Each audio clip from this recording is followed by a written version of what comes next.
This episode is brought to you by Peacock. The new Peacock original documentary, Matthew Perry, A Hollywood Tragedy, dives deep into the beloved actor's rise to fame and his tragic death. 5 people, including Perry's personal assistant, 2 medical doctors, and an alleged Hollywood drug dealer known as the Ketamine Queen, were charged with conspiracy to illegally provide Perry with the ketamine. Explore the details of the case in this heartbreaking special, streaming now only on Peacock. At T-Mobile, our critical mission is providing unparalleled 5G coverage for when connectivity is mission critical. Introducing T-Priority, America's best 5G network experience for first responders, even in times of congestion. More capacity, faster speeds, better coverage. T-Priority from T-Mobile, built for tomorrow's emergencies, ready today. Discover more at t-priority.com. For qualifying organizations on eligible rate plans, coverage not available in some areas and may be impacted by emergencies. TaxAct knows filing your small business taxes can be a nightmare, like the kind where you're being chased by a giant W-2 form and you're running and running, but you can never reach the submit button. Or something like that. So, TaxAct offers Expert Assist with live tax experts to make filing taxes less scary. Now, you can just have pleasant dreams about being chased by other giant, non-threatening paperwork. TaxAct. Let's get them over with.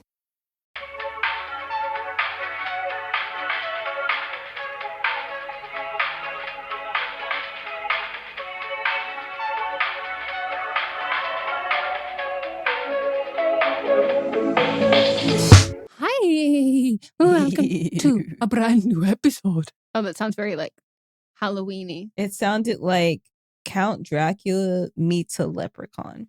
Ooh, thank you. Mm-hmm. Yeah, just thank you. I'm taking it as a compliment. That's what it was. Yeah. You gotta get into that voice repertoire. Voice Reptar. Repertoire.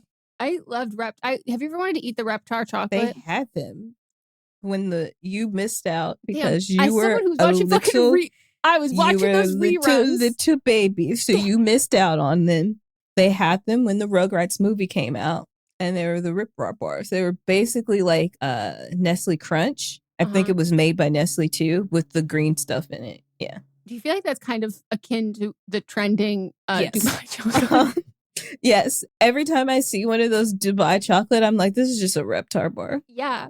And in the middle is not giving the texture that I want. That's not feeling as nostalgic to me. For the longest time, when I was initially seeing those, I thought that was coconut, and I was like, "This is disgusting. Why would I want it?"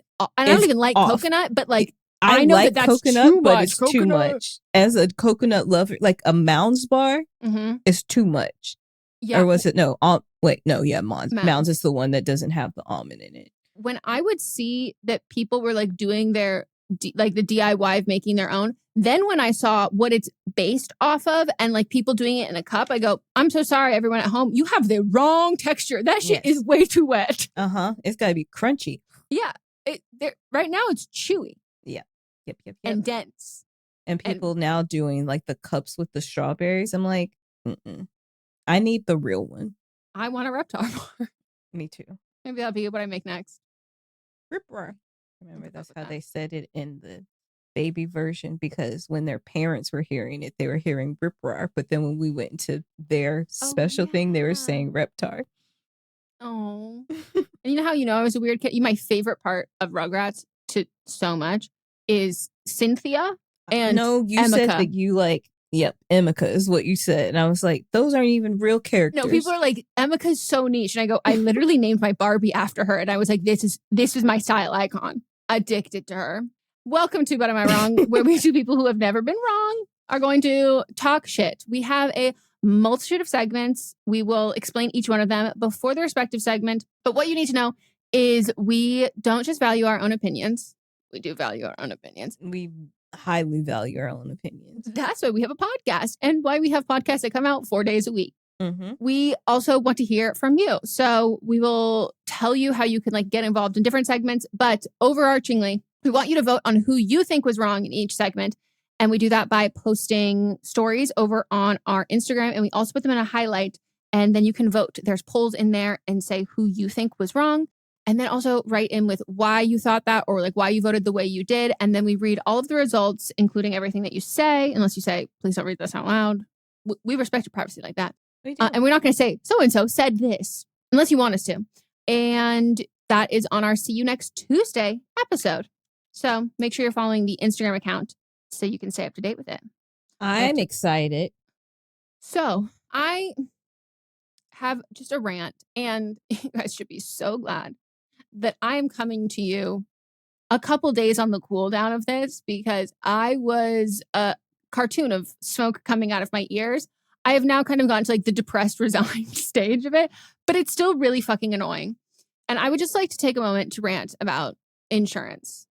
First and foremost, say free my boy Luigi, because boy, oh boy, Mott's, when this was all happening, he literally said, I always got why he did it, but like, this is why he did it. And it's crazy that even after this, nothing has really fundamentally changed. Though I will say, I've never had a more helpful insurance rep in my life. And I do think that's because she was probably afraid for her life. And I was like, can't kill you over the phone, ma'am.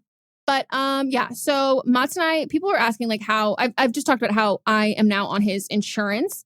And people are asking like how, if we're not married, we are registered domestic partnership. I don't know how easy or hard that was. He did it. I signed a paper at a notary. There you go. And we were assured so many times, and we like looked through all the options, that we were getting the exact same plan, but just a family plan, a tandem plan. And it's the same of everything. I can't stress that enough.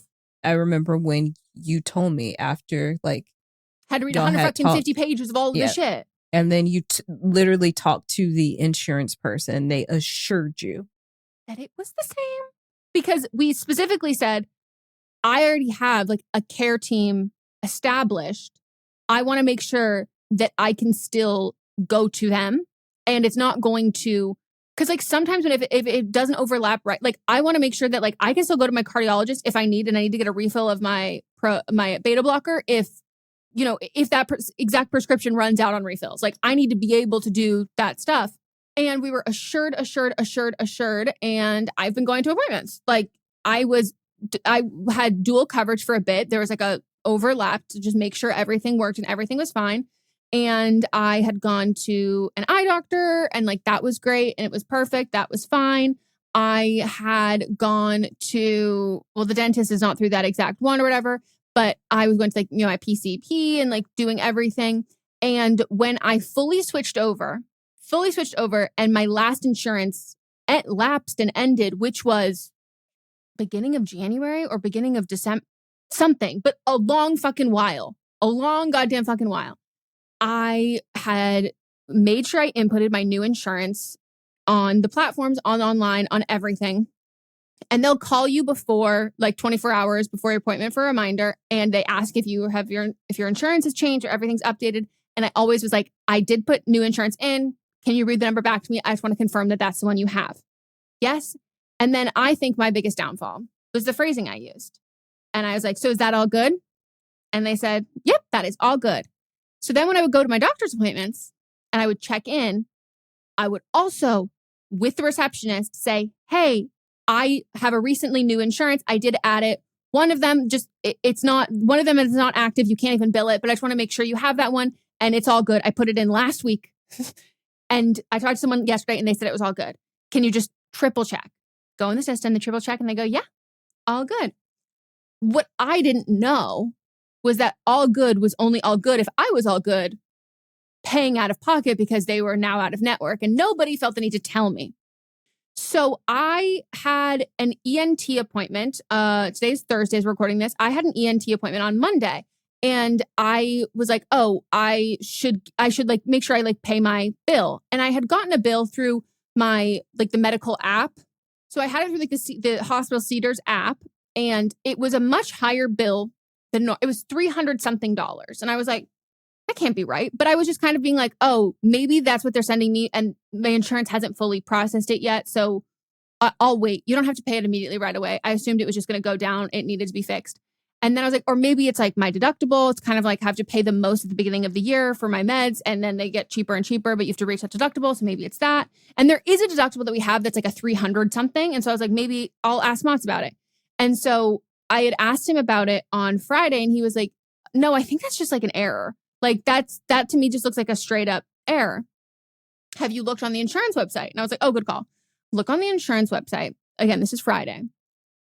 And when I log in there, it says first payment, $300, second payment, $1,150. And I'm like, hold up, what? And I try to expand it and I open it and it says the doctor's name that is not the doctor I went to. And then when I click for see this doctor's information because it's out of your network, it says error, sorry, I can't show you this page. And I'm like, what? So I have an appointment on Monday. They're not available on the weekend. You can't call them on the weekend. So Monday morning, I wake up bright and early and I call this woman who I called my insurance agency, called the insurance. And Moss has convinced me that this is a mistake. He's like, that's not how much it would cost for an office appointment. It is cheaper with his insurance than it should have been with mine. My appointment should have been cheaper. So like, even with my copay, and I got a nasal endoscopy there, but even with that, it should still be cheaper because I've already had a copay and a nasal endoscopy at the same place with my old insurance. The woman is lovely. I will give her that. And she also is like, oh yeah, that has to be a mistake. There's so many different ways they can bill us that they're only covered under, there's so many ways of Cedars to be written out. And there's so many ways of like Blue Shield to be written out that they could have been, it just could have been like signals are crossed. They accidentally billed the wrong thing. And that's why it's saying it's not covered. So she comes back after a couple minutes and goes, so it is looking like it is out of network. They do accept the PPO plan, but they don't accept the tandem PPO plan. And I am shocked. And she goes, but you've already established care there and nobody told you. No. So she's confident that I'm not going to have to pay all the money. But then she did say, she wrote up a report for me, but then was like, and if they don't accept it, just keep trying and trying and trying again. And then I go, oh, hold up. I just had a telehealth appointment on Friday morning with my primary care. Do you think that would be under there? And she goes, well, we don't have it on our end yet, but we'll see. I was like, but you should dispute that too. So I then have to call my auntie to cancel the appointment that I'm supposed to leave for in 20 minutes for my additional nasal endoscopy because my doctor is not convinced that the antibiotics will have fully gotten rid of the infection. And then also wanted to get me a CT scan, which I also had to cancel. And I do some digging. And I initially asked the insurance agent being like, so when I look online, it says they take this insurance. And she goes, so they're not specifying if it's tandem PPO, even though they'll have all these other numbers after, no, they're not going to specify that. And they might have thought that they took that insurance, but they don't know. So they could have knowingly lied or unknowingly lied. But in general, you shouldn't trust their word. And I was like, so what should I do to make appointments then? She goes, you can just call us after every time I want to make a doctor's appointment, because take in mind, doctors leave insurance all the time. It's not like, oh, I called one time, therefore I know they're in my network. I've gone to a dermatologist before when they suddenly were out of network and I had no idea. Okay. And then she goes, but you can also utilize our website. And that's a great way to find doctors. And here, I use the Cedars website all the time. Very helpful. There's photos. I can judge a book by their cover.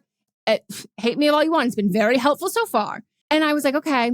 So I'm wondering also because the ENT is on a smaller offshoot, it's still Cedars, but it's a smaller offshoot location. So I start digging. Not a single doctor I go to takes this new insurance. Not my primary care, not my pulmonologist, not my cardiologist, not the OBGYN that I had preemptively scheduled my pap smear with because they keep hounding me saying your pap smear is overdue, that I had 4 months to wait for that. Nope. Mm-hmm. ENT, nope. The endocrinologist, my primary care wants to refer me to. Nope. The allergist, my ENT wants to refer me to. Nope. None of them. Not a single goddamn one. And I log on to the insurance website to be like, okay, let me see what I'm working with here. I can only assume that the first 5 pages of OBGYNs, which I thought was a pretty easy one to start with, have either disappeared or died because I call, they have no idea who I'm even talking about. I don't even think the people who answered the phone were alive the last time that doctor was practicing there, or the phone just kept ringing. No one picked up. And when I finally got someone on the line who said, yes, that doctor still works here. Yes, we do take PPO tandem insurance.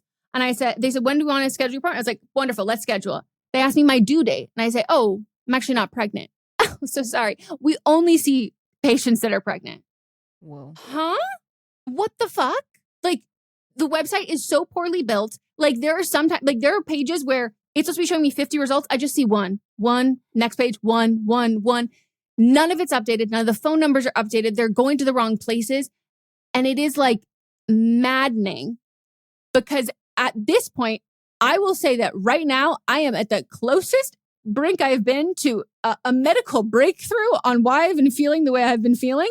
I was on a high. I literally had a whole week of appointments before, and I was like, I'm crushing it. I'm killing it. Like I'm getting it done. To you even to go to the doctor. Oh my God. And I'm like, finally, I also feel like there's been a level of urgency or like momentum that I've had that now that my fucking test results are showing, hey, your cortisol's really fucking high and not a level that you can get, like if you were stressed. It's not that. So then my doctor, my primary has a level of like, not even just urgency, but momentum to being like, we got to figure this out, all of this kind of stuff.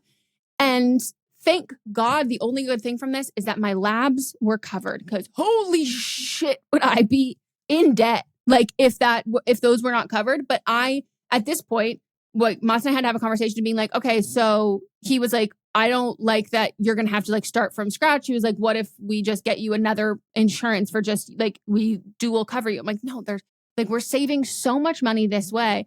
And it's fine. I'm fine switching ideally to another hospital that has like a whole, especially because a lot of people are giving me referrals and like, that's just a lot easier.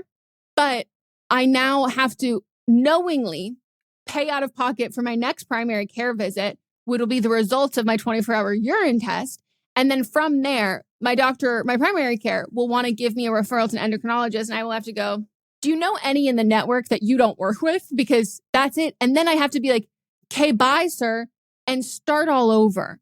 And like, now it has to be like, okay, what's the most important? Rank what's most important to like start with. Because I spent an hour trying to find an OBGYN and it didn't work. So like, it's not like this simple, quick and easy process to do this. Like it's time and energy, and also building up the frustration of being on a hold with shitty fucking hold music for like 20 minutes and trying to get someone to all I want you to do is swab my vagina. Like you tell me I have to come do this every so often and you won't do it unless I'm pregnant.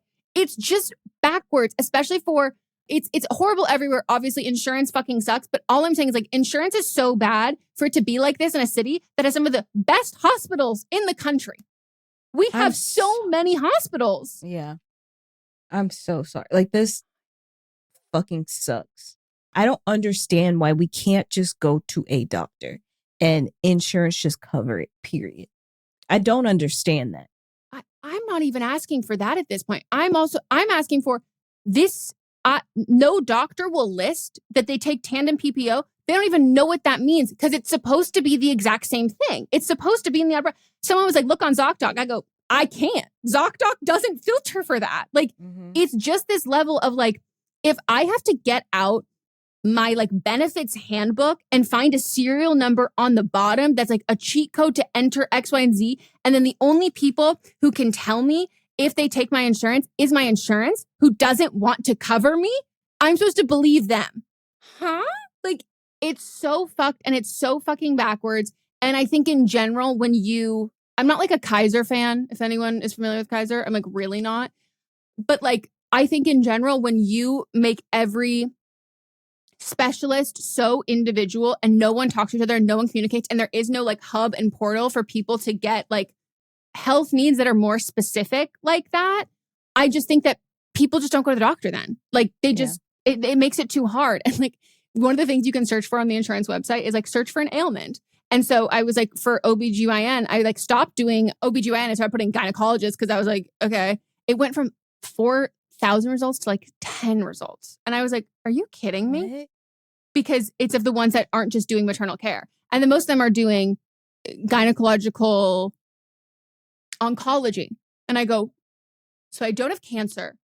Who can do my fucking pap smear? Like, where is this bridge of this? And then I looked up endometriosis. They said, unfamiliar. And I go, okay, we don't even have that in your search results terms. Very cool, very cool. And they just make it so hard that Mats was like, I just get it on a whole other level of when, and also like, you know, Luigi finally got the care that he finally got and then it was just nothing. And then it's like, you're having to chase people down when you're at your worst. No, No. Do I still think that man's innocent? But even if I also think in general, the crime is not a real crime. Nope. Agree.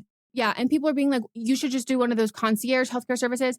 I totally understand that. In general, I'm never going to like sing the praises of a system that is entirely built without using insurance. I'm just not going to, because they're not taking Medicaid. Like that to me is a fundamental problem. Like I'm not on Medicaid, but like I think if people are like, here's the solution, but by the way, we don't take Medicaid, I'm like, that's not a fucking solution then. But those, you can only go to primary and a gynecologist. That's it. That is it. You can't go to specialists. You can't get lab work done. Imaging is not covered. All of those things. So like, I understand that this is like, that can be a solution, like a premium solution for people whose medical needs are like, they go to the doctor once a year. But like, I had 2 cameras stuck up my nose this year and I'm supposed to have a third. Like it's just more complicated than that. And there is no help or solution for that. And no one's even in the biotech space. No one's even trying to build that. They're like, fuck it. We'll just have like a really cute Instagrammable pop-up shop where you can get your titties squeezed and get a mammogram. And then we don't take any Medicare for that. And I'm like, okay, weird. I hate it. And that's my rant. You're not wrong. You're not wrong. And keep ranting about that as often as you want to. Whew. I'm looking on the bright side that I can pay out of pocket for my follow-up appointment, and he will have already been reached the scope of what my PCP can do. So I have to be referred to an endocrinologist for additional blood tests that he can't order and for other things. And so I'm like, okay. So then I just start with an endocrinologist and then everything else I'll figure out fucking later. The end. Well, we're going to take a break, and when we get back, we'll get into mine. Very less serious, but might be my hottest take ever.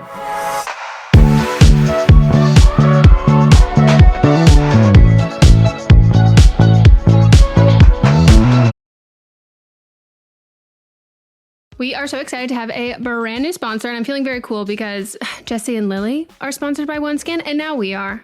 Yay! We are finally here. Skincare, we love skincare. We're all about it. And let's talk about peptides for a minute. If you're like me, you're seeing them everywhere. Peptide this, peptide that, peptide. It's almost a tongue twister. Just because something says peptide on it doesn't actually mean that it's really doing anything for you, but that is where OneSkin's OS1 peptide is different. Some peptides just sit on top of the skin, and OS1 goes deeper. It's scientifically formulated to penetrate the cells within skin's deeper layers, which improves key skin health markers like collagen production, hydration, and my personal uphill battle constantly, skin barrier function. I think that's both of our uphill battles. Truly. I was so excited to get this as well because I just ran out of my other moisturizer, so it was perfect timing. Not only is OS1 proven to remain stable from the lab to the countertop, so you get reliable results every time. And guys, listen, if you're not getting results from your peptides, it might be time to take a closer look. All of OneSkin's topical supplements are backed by lab and clinical studies. And they're all powered by OS1 peptide, the first and only peptide that is scientifically proven to target senescent cells that contribute to lines, wrinkles, and thinning skin. Try OneSkin with an exclusive 15% off your first purchase using Blame Me at oneskin.co. I love these products. I've been trying out the Essential Moisturizer and the Essential Eye Cream.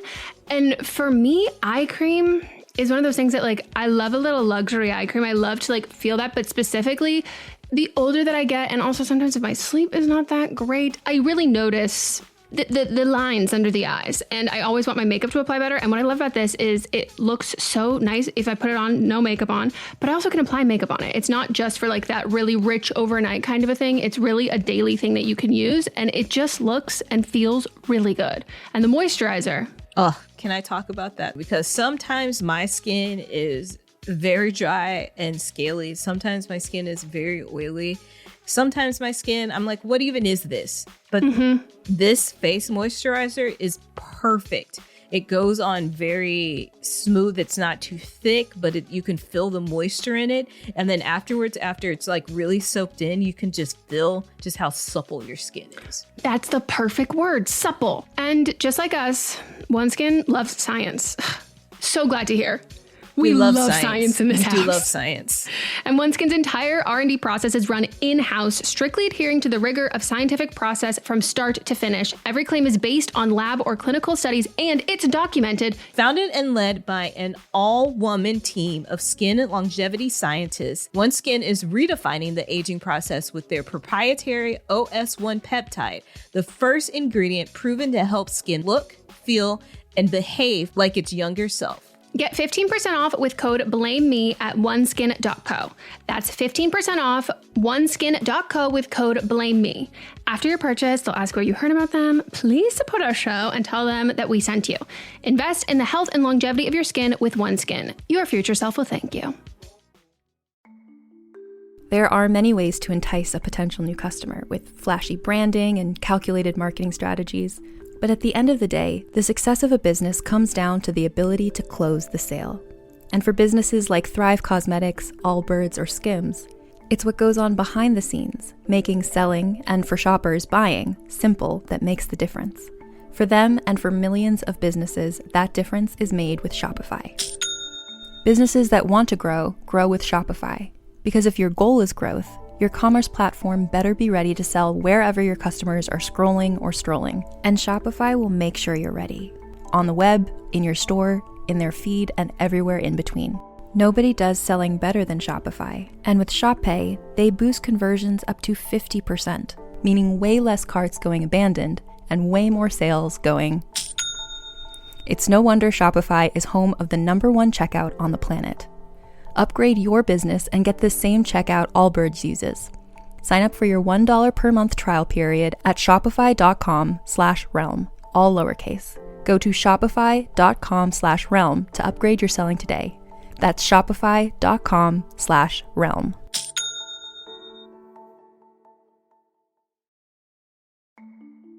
When life gets hectic, one of the first things that goes out the window for me is making sure I'm eating well. Deciding what to make for dinner night after night, especially on those busy weekdays, can just take a little bit out of me. I actually had a day like that recently where I was planning on just ordering takeout because I had decision fatigue on top of regular fatigue. And I'm so glad I didn't because it ended up being the same day that my HelloFresh box arrived. I usually get HelloFresh's 15-minute meals because I love how quickly the meals come together, and I made this sausage and tortellini soup with garlic bread. It was so filling and just perfect for a cozy winter eve. And now I have a recipe for a simple and delicious meal that I know I can make quickly and in one pot, and I love being able to reuse these recipes that I get from HelloFresh. They also have new ready-made meals, so you can go from the fridge to your fork in just 3 minutes. It's the same high-quality ingredients and restaurant-quality flavor you expect from HelloFresh, just with none of the work. So I'm stoked to try those out on the days when I want to do even less in the kitchen. Get up to 10 free meals and a free high-protein item for life at hellofresh.com/HelloFreshPodcast. 1 item per box with active subscription. Free meals applied as a discount on first box. New subscribers only, varies by plan. That's up to 10 free HelloFresh meals. Just go to hellofresh.com/HelloFreshPodcast.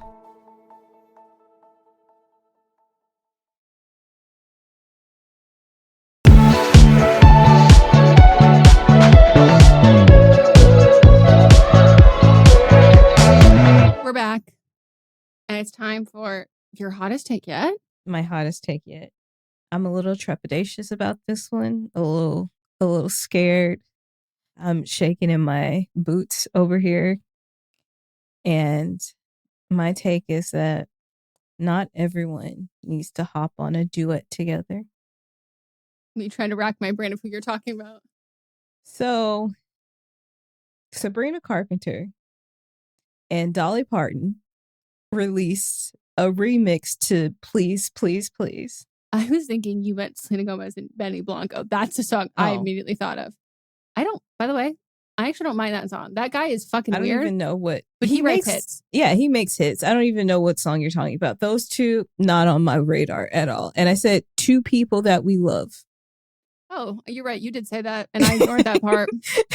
Yeah, I do not love Benny Blanco. I have no affinity for that man and his fetish for feet. So Sabrina and Dolly, Auntie Dolly, released a song. Little cousin Sabrina released a remix to Please, Please, Please.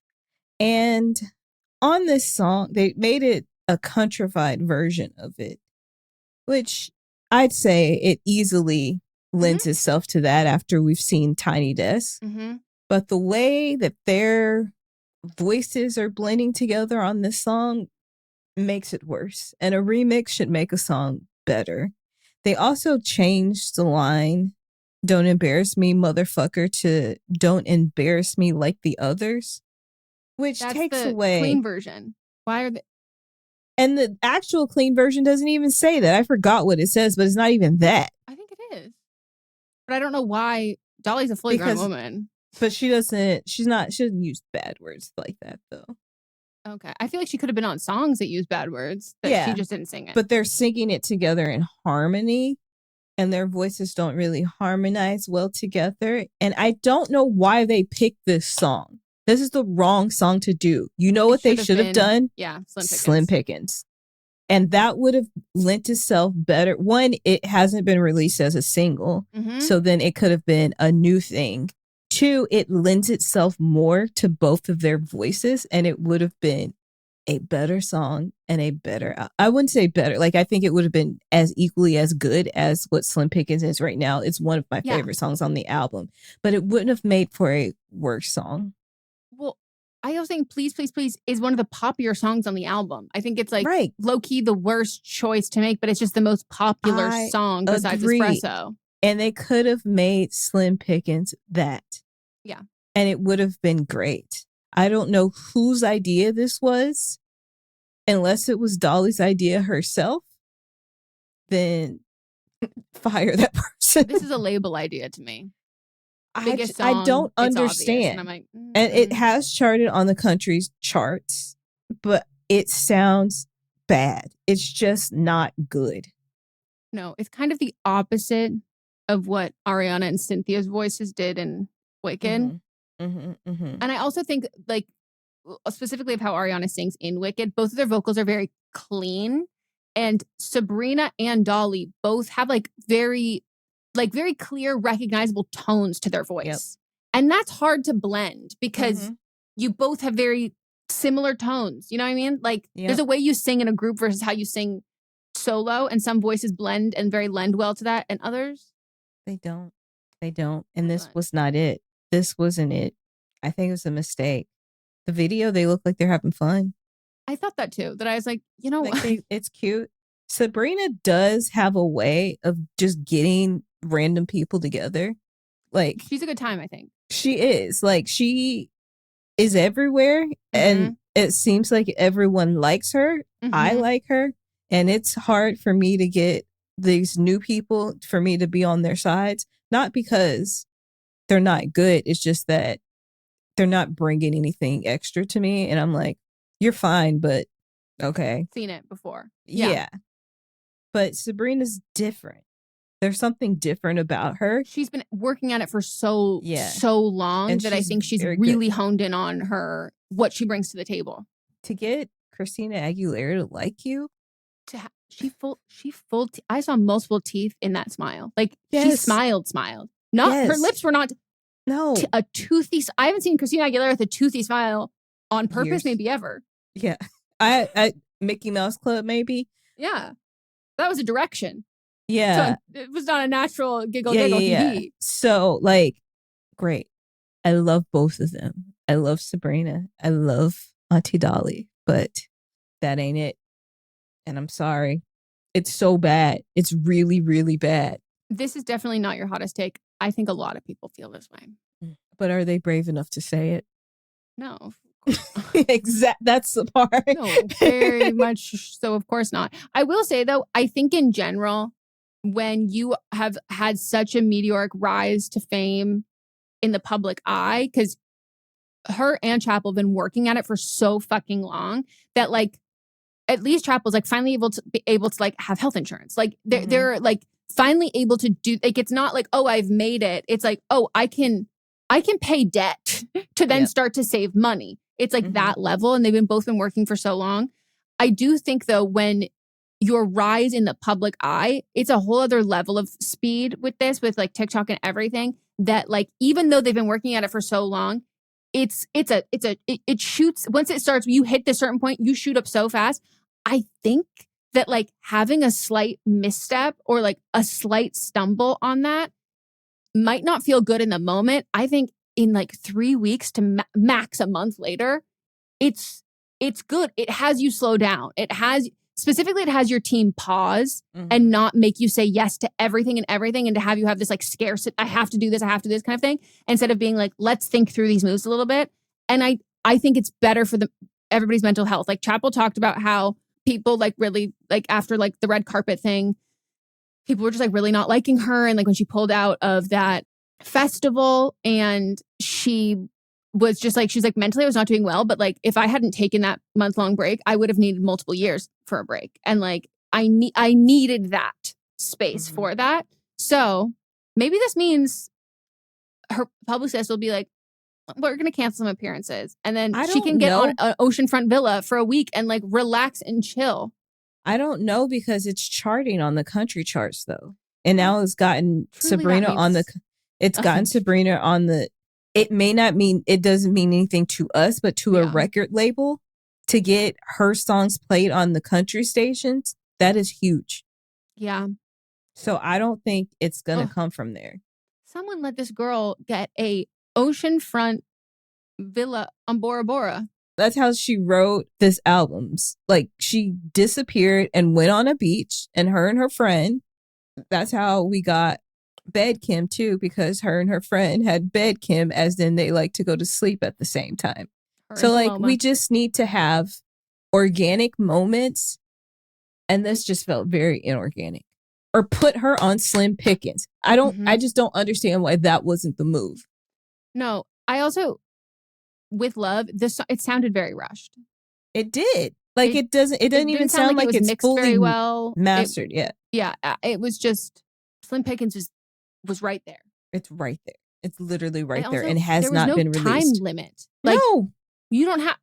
You already won your grant. Like this album's done for. It's great, but like you are the album. It's time to move on to the next project. Yep. Yeah. So like you can take your time with this stuff, but I will say though, I think for her, she's probably just like thrilled she finally has a label who is backing her at all. She has had, I think, 2 at least, maybe 3, maybe it's just 1, but her song that was big a while ago called Sue Me was about her old like label and manager like trying to sue her for this. Like they just were not promoting her at fucking all. And she just like everybody said like she was one of those girls who like so much talent, bad fucking label. She gets a good label, she'll kill it. And now that she's got that, they're doing too much. Too much. She has it. She's got to hone it in. All right. Let's take another break. When we get back, we'll get into But Are You Wrong?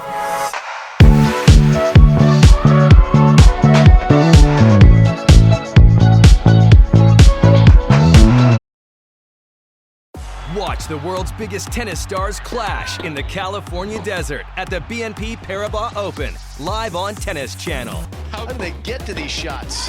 Tune in daily for exclusive first ball to last coverage from Indian Wells and witness all of the jaw-dropping action as the game's top men and women square off at one of the greatest events in sports. It's tennis magic you need to see to believe. The BNP Paribas Open, live on Tennis Channel and streaming on the Tennis Channel app.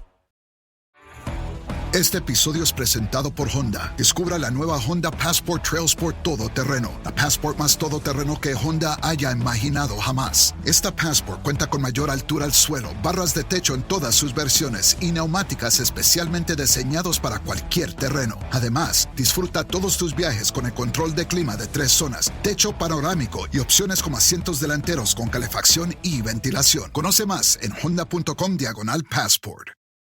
Empower. Claire is practicing her breathing for her upcoming yoga retreat in Bali. Has she ever done yoga before? No. But Claire worked with Empower on her savings and investment strategy. She got good at money, so she can be a little bad. Empower. Invest well, live a little. Join our 19 million customers today at empower.com. Past performance is not indicative of future returns. Investing involves risk. You may lose money. Advisory services are provided for a fee by Empower Advisor Group, LLC, EAG, a registered investment advisor with the Securities and Exchange Commission. Om Namaste.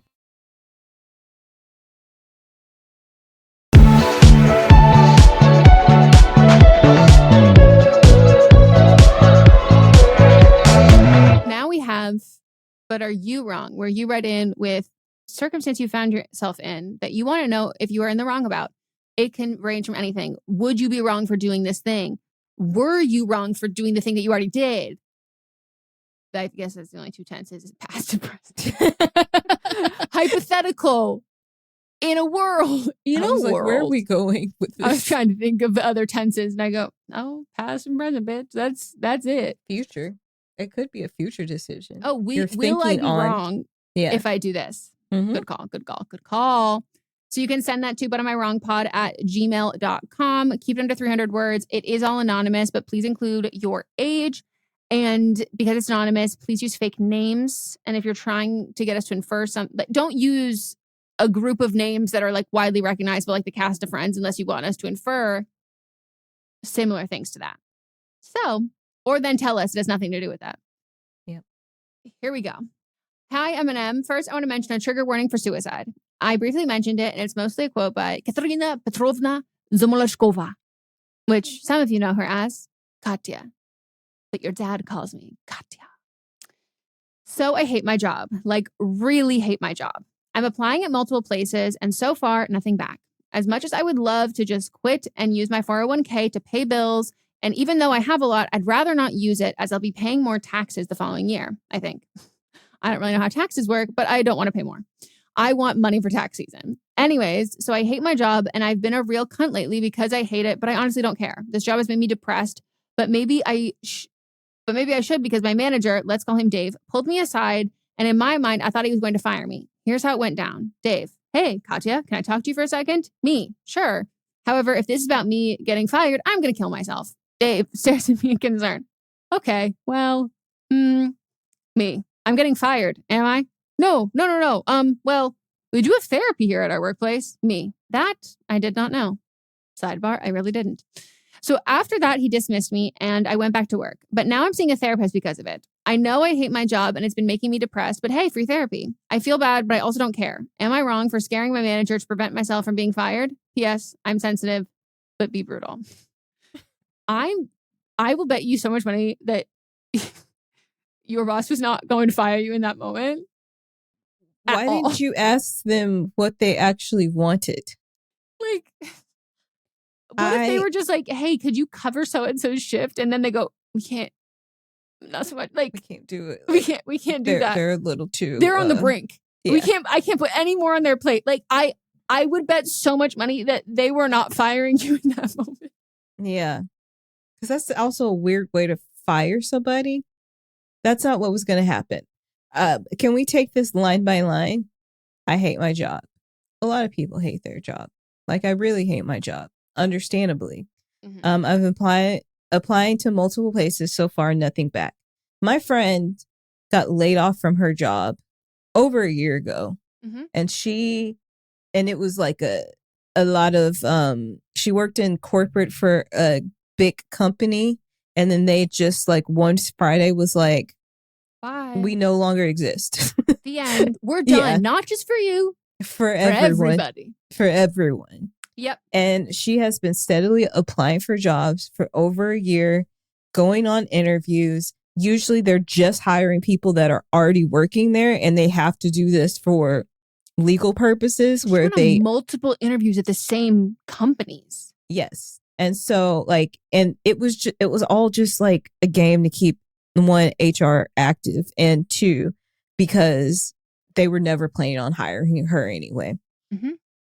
So the job market right now is not good. She just got a job, like they told her this month, and she starts next month, and it's at a large company, and she'll be working in corporate, and it's a great job where she is making a good deal of money. But it took her a while to even get there. Same with a few other people I know. Like the job market is not, and they're all in different parts of the country. The job market is not great right now. Keep applying, keep like looking for other jobs, but it's hard out there. 401k. Do not use your 401k to cover bills while you're taking a break from your job. That it is there for your retirement. And you get a large penalty if you take it out before then. So don't do that. Well, also, I think for as long as you can make money in your 401k.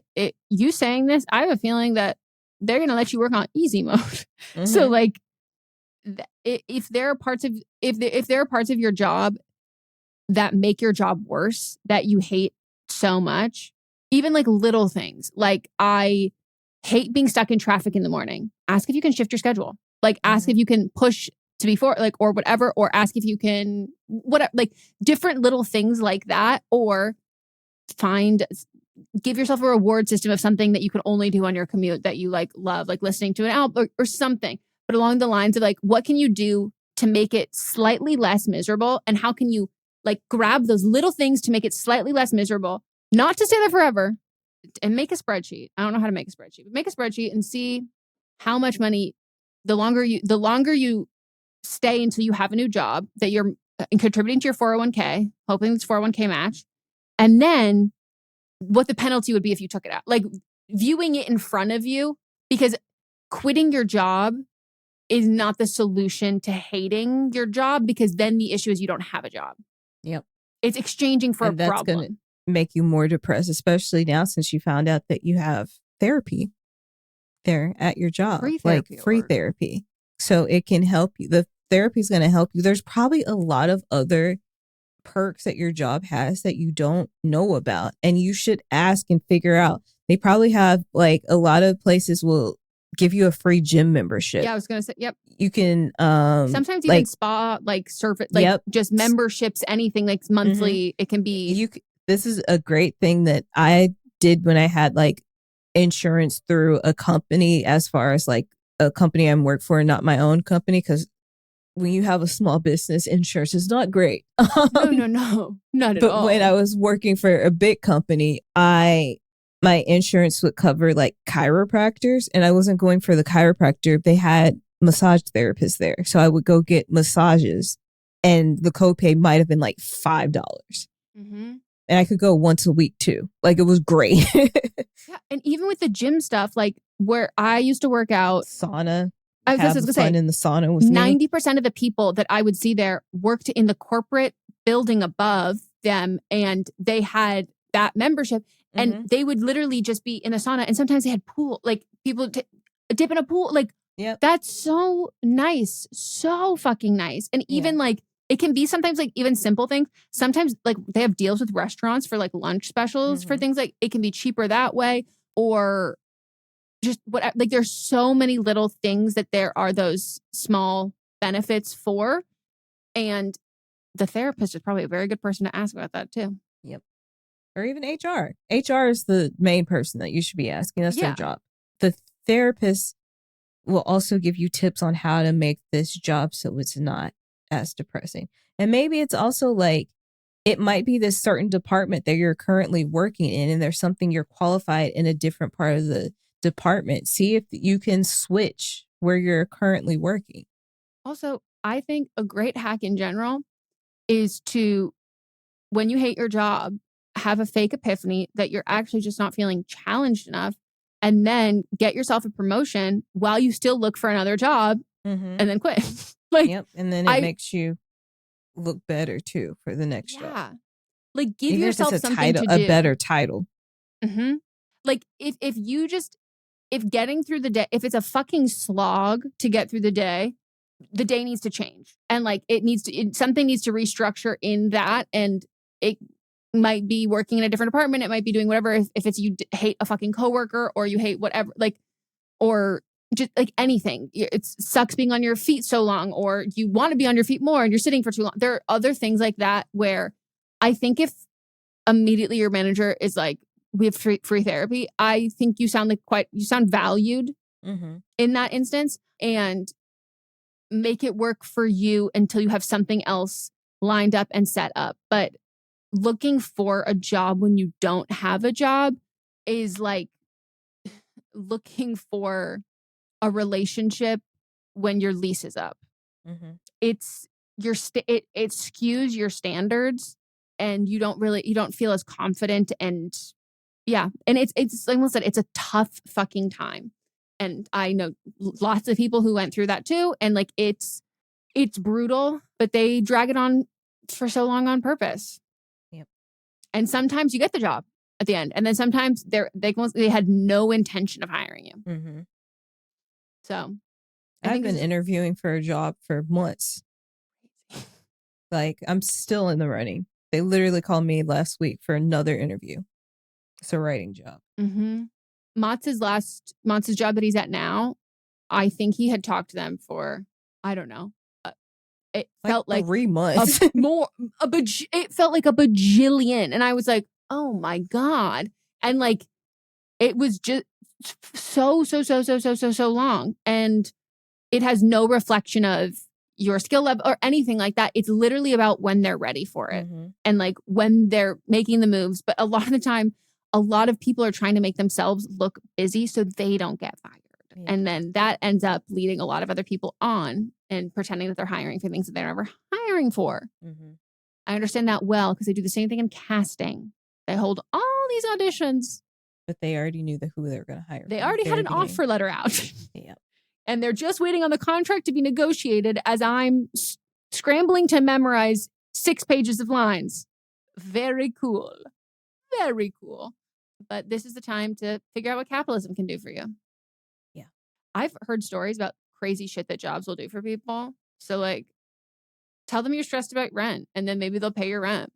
Yeah. You're like, I just really want a house. Maybe you're like, I want to go back to school. They may pay for school. I literally know of companies who refinance mortgages for people. Yeah. Who paid for flights home for the holidays. Mm-hmm. Pay for relocation. Yeah. So, and there might be things like they can also bring in. Like I've seen people, they're like, oh, I don't like the chair that I even sit on at work. And like that adds to your stress and hating work. And they go buy like a $500 executive chair. And they're like, you know what? Now my back doesn't hurt and I don't hate this job as much. Yeah. I always think about it like when you look at something like the Google campus and you see all the crazy shit that they're doing, it's because, sure, at the end of the day, like they try and claim it's the tech. No, it's the fucking people, bitch. Yeah. You wouldn't have a jungle gym here if you weren't so desperate to have people in the office for more hours of the day because it isn't just the technology. Yep. So you're valuable and let them show that because I promise you the applying for a job process will not make you feel valuable. So feel valuable in this part of your life. Yeah. So not wrong. No, not wrong at all. I also saw a great quote where someone says, anything that can be done badly. And I was like, oh, they're like, just do it poorly. Just like do it, not your best effort. And then you still did it. Remember that the person that graduated med school at the bottom of their class could very much be your doctor today. And you have no fucking idea. Or the amount of people who like we interact with on a frequent basis that I go, they are so bad at their job. And you know what? They've had that job for a long time and that job is going nowhere. People are horrible at their jobs all the time. You can also be one of those people. You can also hate your job and be very good at it too. Mm-hmm. You can also be good at your job in the eyes of your boss and you knowing I am phoning it fucking in. I've done it. And they think that you're like the greatest worker that ever was. And it's like, you're surrounded by fucking idiots? Yep. I'm really doing minimum work. You should see me on a half speed day. Mm-hmm. I'm operating at a snail. Mm-hmm. Mm-hmm. And it makes sense when you interact with people and then you go, oh yeah, you are bad at your job. All right, we're going to take a break. And when we get back, we'll get into, but are they wrong?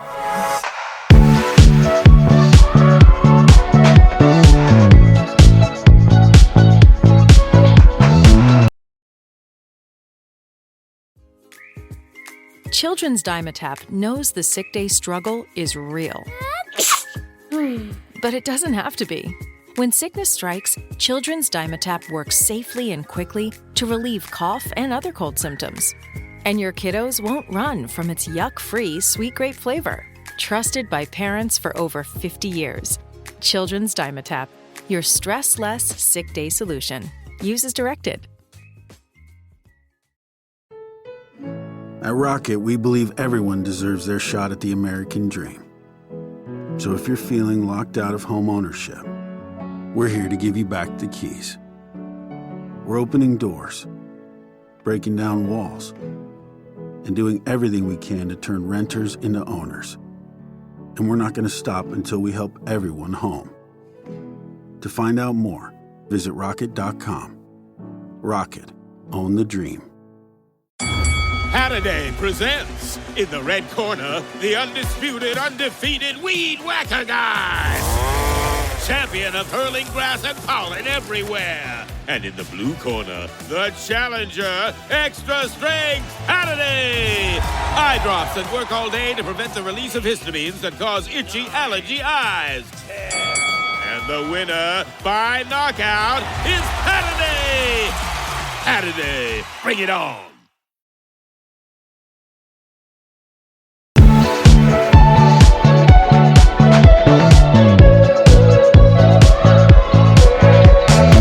Back. It is time for But Are They Wrong? And this is where we nominate a person, place, or thing, someone in the current events, pop culture, zeitgeist that we want to publicly shame.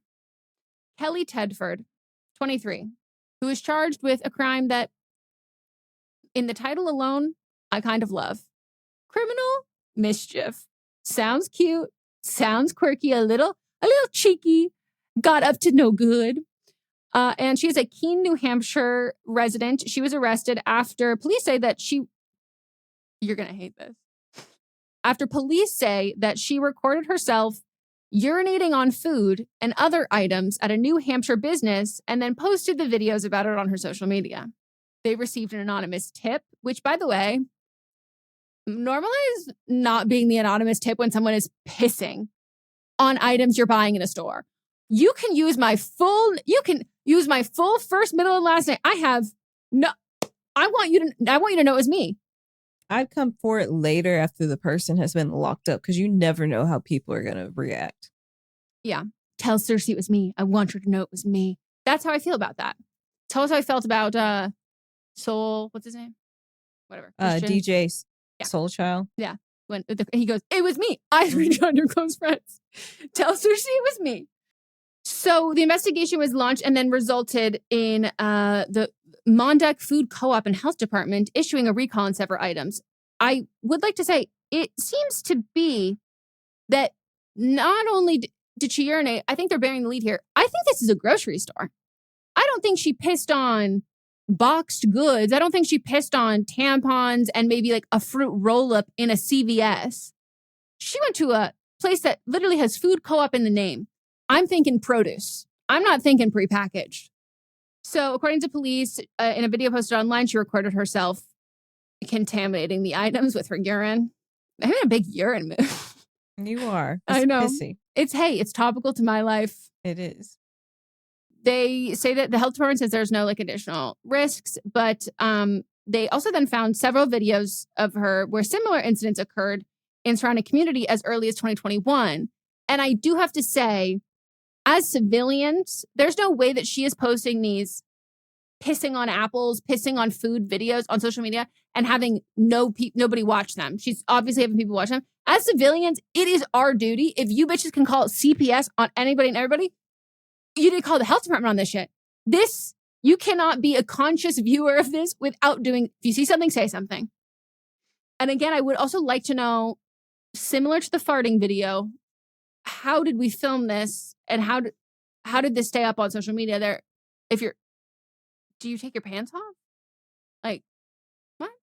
And longtime customers were absolutely disgusted, and she was arrested Friday and released on bail. And the food co-op, the Mondeck Food Co-op, had a financial loss of over $1,500 in merchandise and cleaning costs. And the investigation into the incident is ongoing. So they ask any witnesses involved to call their number, 603-357-9813. You should double check that phone number if you are going to call. I have a hard time reading numbers in sequence out loud. So I will say, this is why I fucking love local news, because I saw a video of anchors sticking their microphone with their little box on that says the station into people's cars in the parking lot for this co-op. And like every good neighborhood, you had these old people being like, I don't know why she would, and they are just blabbing. And normalize letting those people, instead of bothering their friends and family, talking about all the people they know who have died, let them talk about the gossip on local news. This is, a lot. Like she has a piss fetish. Well, okay, you're right. They kept saying she kept posting it on. Do you think it's like OnlyFans? I think it's some type of kink website. If she's not getting paid for this, I think she's getting paid. I hope. Not that I think that what she did was a good thing, but I think that it would be even fucking crazier to do all of this for free, for no money, no fame, no followers, just for the thrill of the game.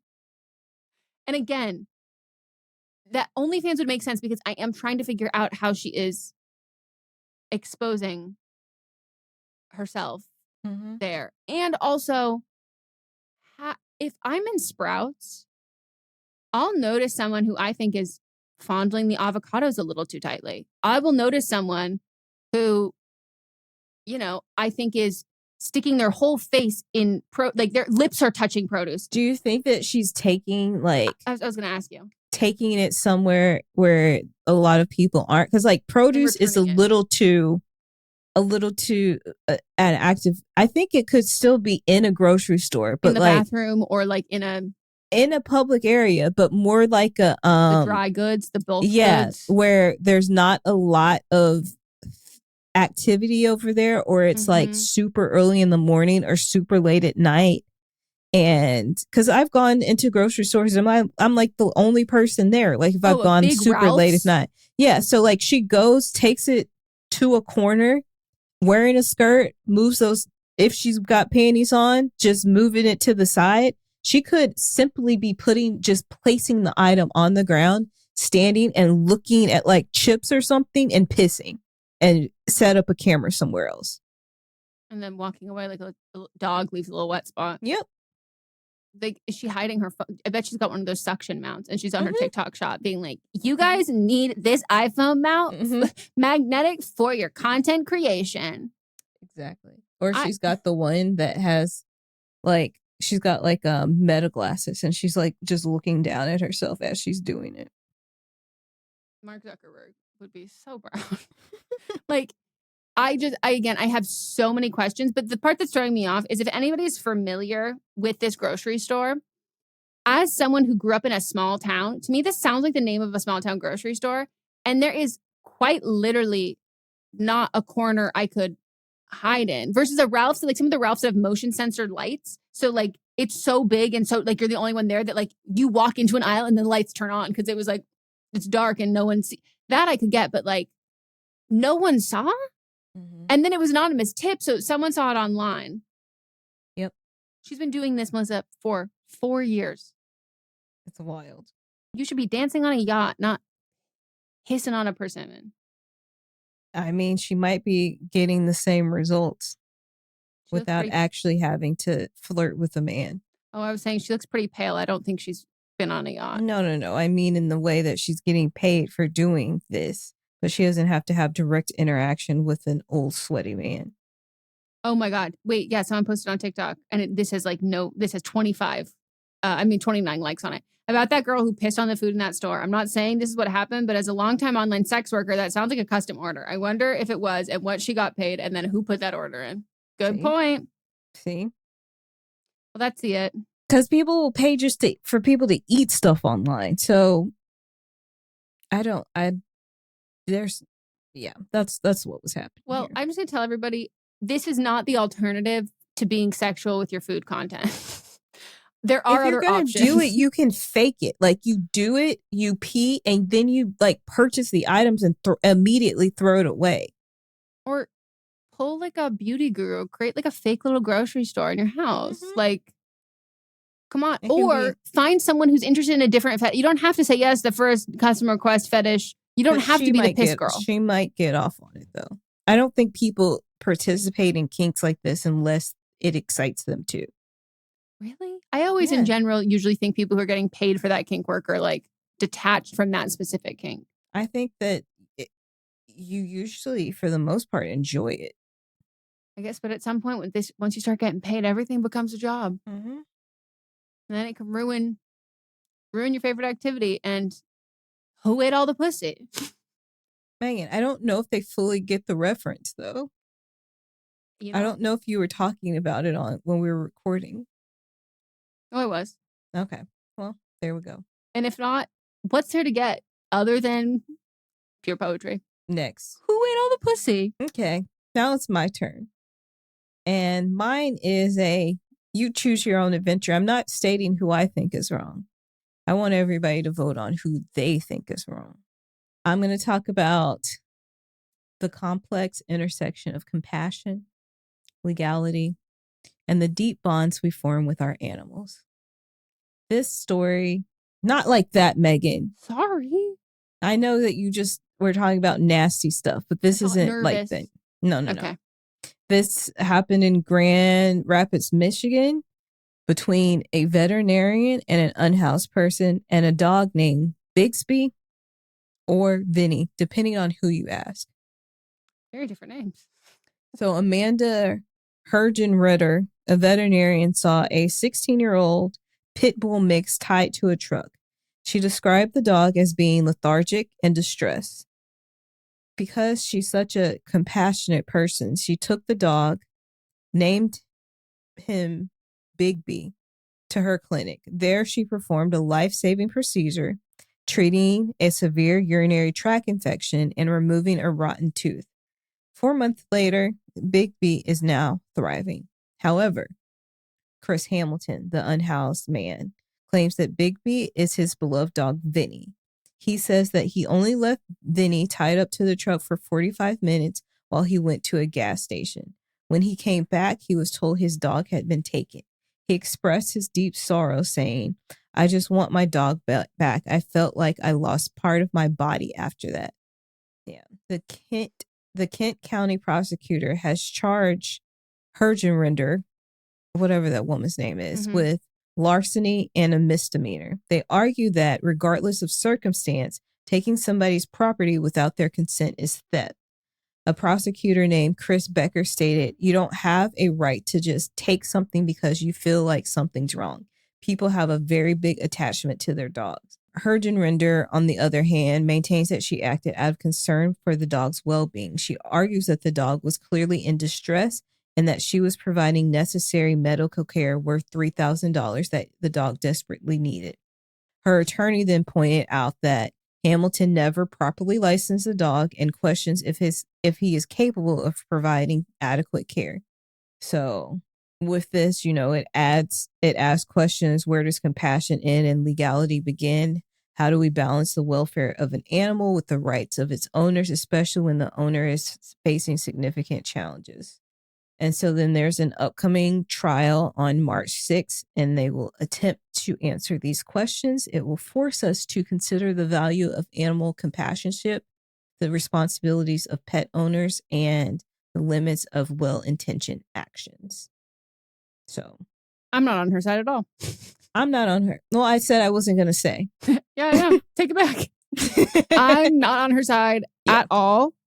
I think there is such a fucking weird thing about... It's a savior complex. You would not, like, if you are going to do this thing for this dog... She's a white woman. Yeah. And it's very much white women and animals that you will do this for an animal. You would never do this for that human. Like, you would never see a dog, see someone, you see this dog tied up and struggling. If it was just that homeless man there struggling, you're like, let me take the dog. It's the same vibe as, oh my gosh, this poor person is a teen pregnancy and, has a really hard home life and has a baby. Let me help her out. Let me take that baby from you. Huh? No, that's not compassion. The compassion is, hey, if it's like, oh, here's this X amount of care. Your dog looks like, let me please help you and your dog out. I'll buy you a hot meal while you wait for me to perform the surgery. Yep. It could have literally been, since the dog was tied up, you knew there was an owner. There were witnesses that saw what happened. So you could have just waited and been like, hi, I am a veterinarian. I can help this dog out. Because how do you know that the dog has a urinary tract infection unless you take it back to your place and you were looking in the urinary area? Also, he said he was gone inside the gas station, right, for 40 minutes? 45 minutes. So I'm guessing he was probably at where he lives. Yeah. and then walked to the gas station and came back. And by the time he came back, the dog was gone. So for me, as someone who like, I have seen dogs wandering in areas of like LA close to fast food, like with no one around. I have wait. There are times where I haven't even gone out of my car, but I have seen like a kid and I haven't seen an adult in the vicinity. I've pulled over and I said, I'm just gonna wait here. 5 minutes. I'll start to get out of my car. Kid's not moving. Kid's not going like sitting in this area, but seems to be alone. 40 minutes. I'm right. 45 minutes there and back, I think you had to untie that dog quite quickly and look over your shoulder and make like, there's no way you checked his with it. There's no way you did all of those things did you check the microchip? Like all of those things to then be like, no, I was saving this dog. You should be thanking me. How would you? Like if you really thought that you would have gave the dog care and then returned him. By the way, a dog that is missing is not tied up.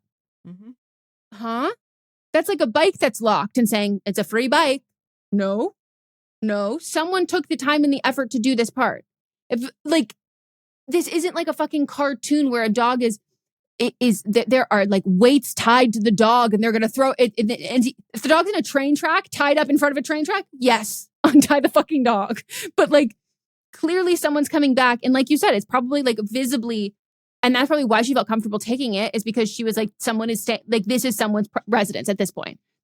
Looks like an encampment of whether multiple people or a singular person. So she feels like she could do that. Would you take a dog that was tied up on a cul-de-sac in a neighborhood in an area where, it's a lot of like wealthy homeowners? No, because you would assume that they are capable. And clearly from her argument, she does not assume that he's capable. And I also think I might be talking out of my ass because I don't know the exact statistic, but there is like a statistic about people who are experiencing homelessness and the benefit of animal companionship on their rehabilitation and like long-term progress in obtaining like structure, whether that's like job, housing, all of that. To remove that is like fucking crazy to me. All right. Well, that is our episode. Thank you so much for listening. We really appreciate you putting your ears right here for us. If you'd like to participate, join us. You can write in. There might be some changes coming. We'll see, but we're going to talk to our Patreon first about that. So if you'd like to join our Patreon and join the discussion, then go to Patreon. The information is in our notes below. You can also join us tomorrow for See You Next Tuesday. Wednesday, use that to catch up. Thursday, we'll be having a special guest, Jerome Milligan, a comedian, actor, writer, director. He does a lot of shit. He has a live show coming up, a live comedy special, and he'll be joining us to give advice on Don't Blame Me. So if you have any things that you're like, Megan and Melissa, sometimes I want to have a short king answer some questions for me, then here's your time. Sure, he'll love that. I'm sure he is going to love to that be the selling factor. We had no idea. We've never noticed your height. No idea what you're talking about. You are evil. And yeah, so that is us. That is what we do. And we will circle back. Goodbye. Goodbye. This is a Sister Sign production hosted by me, Megan Rinks. And me, Melissa D. Montz, plus Diamond Imprint Productions. Post-production by Coco Lorenz. Production assistance by Melanie D. Watson. And music by Ryan Hunter and Giacomo Picasso. Hello, I am Kristen Russo. And I am Jenny Owen Youngs. We are the hosts of Buffering the Vampire Slayer once more with spoilers, a rewatch podcast covering all 144 episodes of, you guessed it, Buffy the Vampire Slayer. We are here to humbly invite you to join us for our 5th Buffy prom, which, if you can believe it, we are hosting at the actual Sunnydale High School. That's right. On April 4th and 5th, we will be descending upon the campus of Torrance High School, which was the filming location for Buffy's Sunnydale High, To dance the night away to 90s music in the iconic courtyard, to sip on punch right next to the Sunnydale High fountain, and to nerd out together in our prom best inside of the set of Buffy the Vampire Slayer. All information and tickets can be found at bufferingcast.com/prom. Come join us. Hi, this is Rob Benedict. And I am Richard Spate. We were both on a little show you might know called Supernatural.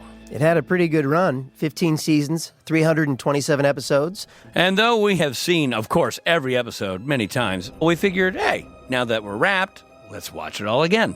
And we can't do that alone. So we're inviting the cast and crew that made the show along for the ride.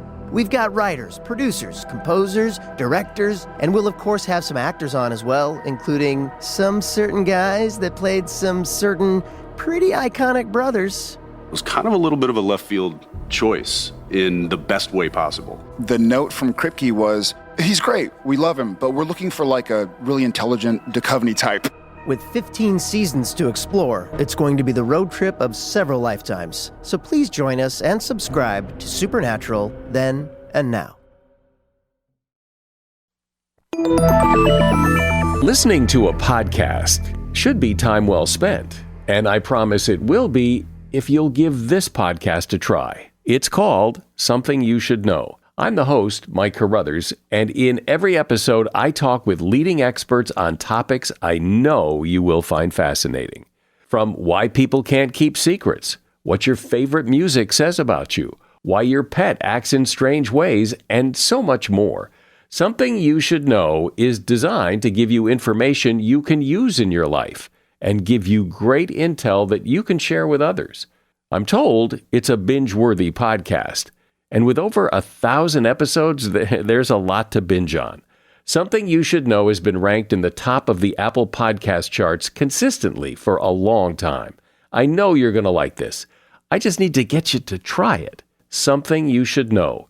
It's available wherever you listen to podcasts.